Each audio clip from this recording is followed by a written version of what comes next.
Are you worried about the consequences of bankruptcy? Most of your concerns are probably based on old myths. In reality, there are usually more advantages than disadvantages when filing for personal bankruptcy.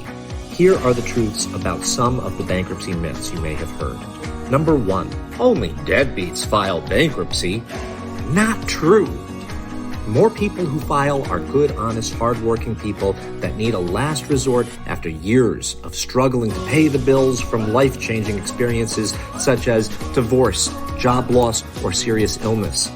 Number 2, you'll lose everything you have. Again, not true.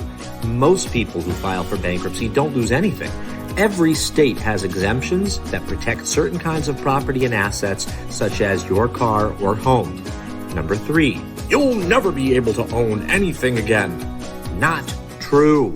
As soon as you file for bankruptcy, you can begin to rebuild your credit. Filing bankruptcy gets rid of debt, which puts you in position to build up credit with good habits over a short period of time.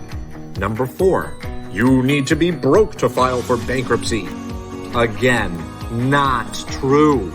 You can be employed, have a bank account, and own property up to certain limits as of the date your case is filed. Bankruptcy is a tool to help save your home and your assets and get you a fresh start. Number 5, it's really hard to file. Okay, this one's a little true, but with an experienced bankruptcy attorney, it isn't. Once you've made the decision, a good, experienced attorney will walk you through this process. Visit rwhattorneys.com for more information about bankruptcy or call 203-870-6700 and talk to an experienced bankruptcy attorney today.